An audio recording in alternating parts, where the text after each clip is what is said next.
Jovem, esse é o resumo da semana, da primeira semana dessa nova temporada de Brasileirão Rainbow Six. A gente voltou agora depois de férias curtas, só de 2 semanas, mas que pareceram 2 anos, tamanho ao sofrimento que eu sinto ao ficar longe de figuras como Meligene e Retalha. Obrigado. Tenzão depois, hein? É isso aí. Só isso que você tem a falar? Eu faço toda essa declaração Desculpa. de amor. Desculpa, é a Um vida. fala obrigado e o outro fala Cenzão. cenzão depois. Ah, você tá vendo como você é querido por nós dois. É isso aí. É triste e decepcionante, mas o que não é triste, não é decepcionante, são os jogos que a gente tem por aqui na nossa Arena Rainbow Six, de volta por aqui com os jogos presenciais. E a gente começou com um jogão que tem cara de final já, né? A gente comentou, falou, cara, olha só que coisa louca. O primeiro jogo do Grupo A é justamente Team Fonte contra BRK. 2 dos times que mais têm se destacado ultimamente em todo o nosso cenário, né? Não só aqui no Brasileirão, mas em todos os outros torneios. Que incrível poder começar com esse jogo e que incrível o jogo foi de fato, né, Meli? Realmente foi muito emocionante. A gente viu uma trocação muito insana entre os dois times, né? Team Fonte e BRK. Como eu já tinha comentado na transmissão, o primeiro mapa ali foi uma coisinha assim de uns detalhes muito pequenos que definiram a vitória realmente da Team Fonte. Eles pareceram mais dominantes no primeiro mapa do que no segundo, né? Isso, exatamente. Então, assim, no segundo foi mais disputado, né, o jogo, mas de qualquer maneira, apesar do placar ter sido elástico, muita gente pode dizer, nossa, que isso, foi muito fácil. Não foi. Foram vários rounds com poucos segundos para terminar. Inclusive, teve até aquele do One, que ele foi o último jogador vivo. Faltando 1 segundo, o Gohan conseguiu fazer a eliminação nele. Então, assim, apesar desses placares, do placar ter sido um pouco elástico no primeiro mapa, você pode ver que houve uma disputa muito grande, pelo menos de skill individual de cada jogador. Principalmente ali o próprio Gohan também tá num começo de temporada muito bom. Ele sempre foi um bom jogador, sempre teve ótimos resultados, mas assim, parece que aconteceu alguma coisa com ele, assim, o desempenho dele conseguiu melhorar ainda mais do que era possível, assim, na minha cabeça, né? Provavelmente ele conseguiu superar os limites dele. Provavelmente o Cell pisou na cabeça do Android 16 e aí o Gohan Ficou atento na hora, né? virou Super Saiyajin 2. Exatamente. Ficou um pouco bravo, não só bastando isso, você tem todo o entrosamento que a Fonte apresentou. A BRK entrou numa questão assim, faltava uma certa sincronia para eles dentro do jogo. Então você tinha a BRK realizando boas jogadas, como ele acabou de dizer, foram rounds apertados, só que por que eles perderam alguns rounds? Falta de comunicação, talvez, a gente não teve acesso ainda à comunicação, não sabemos o que aconteceu, mas sincronismo. Em um certo momento no banco tinha Nesk e Zig, e no meio dos dois tinha o Astro.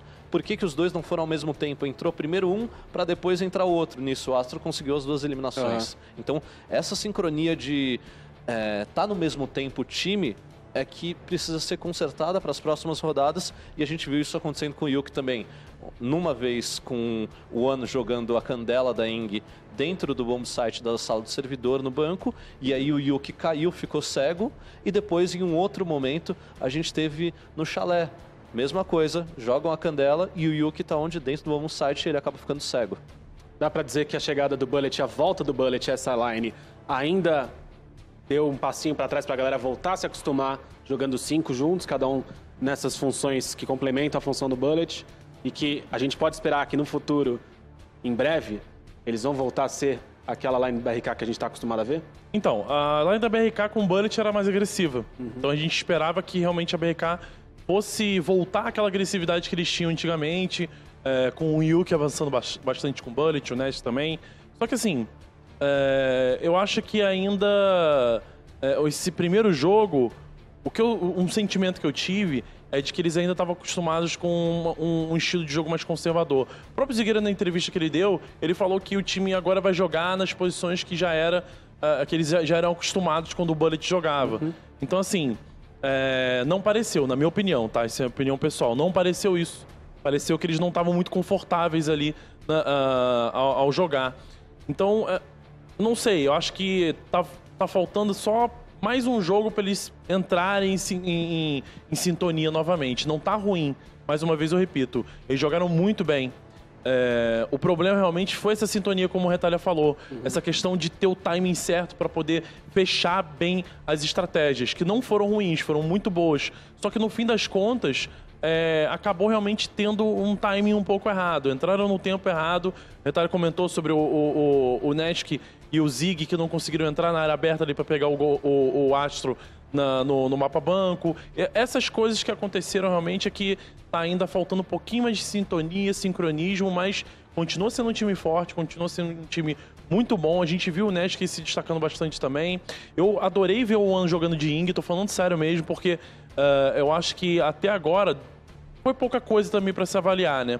Mas dos 2 jogos que a gente viu, tanto o primeiro da Pro League e agora do Brasileirão, o cara que, na minha opinião, o melhor jogou de Ying foi ele. Foi o que mais conseguiu encaixar bem a Candela, que é um operador de ataque que eu mesmo falei que ainda não sinto ele no meta, entendeu? Mas o One me mostrou que, sabendo jogar com ela, funciona muito bem. Só tá faltando agora a sintonia do resto do time. É isso aí. 2-0, então, para Team Fonte, que garantiu 3 pontos, de acordo com as regras do nosso Brasileirão. Lembrando, né? 2-1, 2 pontos de classificação. 2-0, 3 pontos de classificação.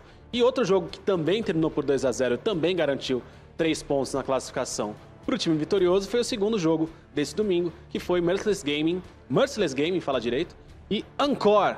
Falar direito também. Encore, do you want more? E eles estavam estreando por aqui, né, como organização, a maioria dos jogadores já estava calejado por aqui, mas foi um jogo interessante porque era um jogo mais com cara de novidade, né, Retalha? Organização nova, lines novas, uma galera ainda se acostumando, mas foi tão interessante ou mais do que esse primeiro jogo também, né? Foi interessante, assim, do ponto de vista que a gente tinha aquela incerteza na hora da transmissão. Vai ser um 2-0, vai ser um 2-1. Eu apostei... E pra quem, né? E pra quem? Eu apostei no 2-1. A gente já conhecia como a Encore jogava. Já a Merciless a gente não tinha essa informação ainda. As 2 lines tinham 2 jogadores novos.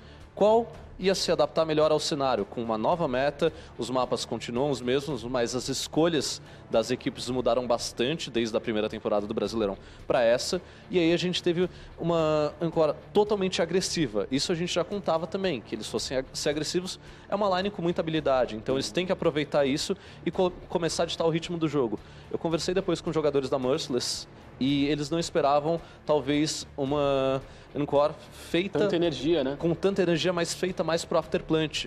Que eles falaram que esse foi realmente o problema que eles enfrentaram. No segundo mapa, a Merciless saiu na vantagem. Até parecia que vamos pro terceiro mapa, 2-0, e do nada veio um 5 rounds de sequência da Encore. Foi realmente muito forte. Antes do jogo começar, encontrando aqui os jogadores dos 2 times na nossa arena, ainda brinquei com eles. Bati um papo um pouquinho, sempre perguntava, e aí, vai ganhar ou vai perder? Todo mundo, não, vai ganhar, vai ganhar, vai ganhar. O Valvrez virou e falou assim, você viu a gente jogando contra a Fonte? Eu vi, ele falou, então vamos ganhar. Tava confiante, cara, porque realmente eles tiveram um resultado muito bom na Pro League, num 5-0 no primeiro mapa. Verdade. Não conseguiram a vitória depois, mas estava muito bem. E nessa line, destacando um cara que estava um pouco menos brilhoso, dizendo assim, nos últimos tempos, foi o Pânico, que foi o MVP da partida, né? O Pânico, ele não conseguiu se encaixar muito bem no Operation Kino, na primeira temporada do Brasileirão, mas foi uma coisa que, na verdade, o Operation Kino, como um todo, não se encaixou bem, né? Os jogadores não conseguiram ter a sintonia, não conseguiram jogar como uma equipe. Todos os jogadores tinham uma skill individual maravilhosa, mas como uma equipe eles não conseguiram se destacar. E aí ficou parecendo realmente que um jogador não jogou bem, o Pânico não jogou bem. Não foi isso, realmente, como uma equipe não deu certo.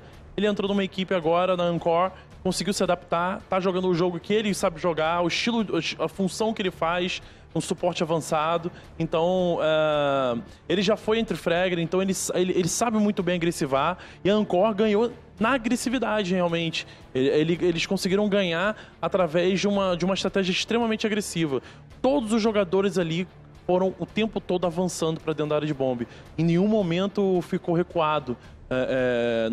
Eu não percebi suporte em momentos recuados fora da área do bombe. Na maioria das vezes eles estavam avançando constantemente. Então, assim, atualmente, só pelo primeiro jogo, né, que ainda tem muita coisa para acontecer, mas de hoje é a line mais agressiva que a gente tem no Brasileirão. Legal. E essa Merciless, que apesar de não ter conseguido a vitória, Retalha, com o Intact, com o Cyber agora, vai dar trabalho? tem espaço dentro desse time para crescer? Tem espaço para crescer. A grande questão é que esse é o grupo da morte. A gente tem mais 2 adversários para Merciless. Um é a BRK e outro é a Fonte. Acho que frente a uma Fonte que a gente tem visto, é difícil ter uma vitória da Merciless em cima da Fonte. Contra a BRK, eu acho que daí seria muito baseado nesses erros que a BRK cometeu. Se a BRK num jogo frente a frente cometesse esses mesmos erros contra a Fonte, eu acho que a Merciless teria mais chances. Mas é uma line que pode se trabalhar, focar mais na habilidade individual. Você tem um Cyber que mata, você tem um Novice que mata bastante. Então, estudar um pouco mais o ritmo do jogo. A Ancor fez isso contra eles no chalé. Não é à toa que veio a virada daí. Então, se eles se adaptarem mais, tiverem uma leitura de jogo melhor e não se preparar só pelo que eles viram anteriormente, sim para o que estiver acontecendo naquele momento, eles têm potencial. É isso aí. Recapitulando então, o grupo A ficou assim, com Ancor e Team Fonte com 3 pontos empatados na liderança e tanto Merciless Gaming quanto BRK em último lugar, ou em segundo lugar, né? Nessa hora, tanto faz, com nenhum pontinho. Mas isso é só na primeira rodada. A gente tem muita coisa ainda pela frente.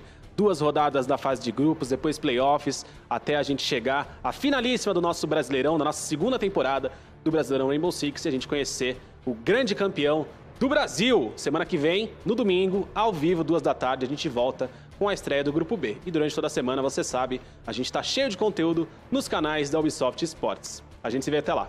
Tchau, tchau.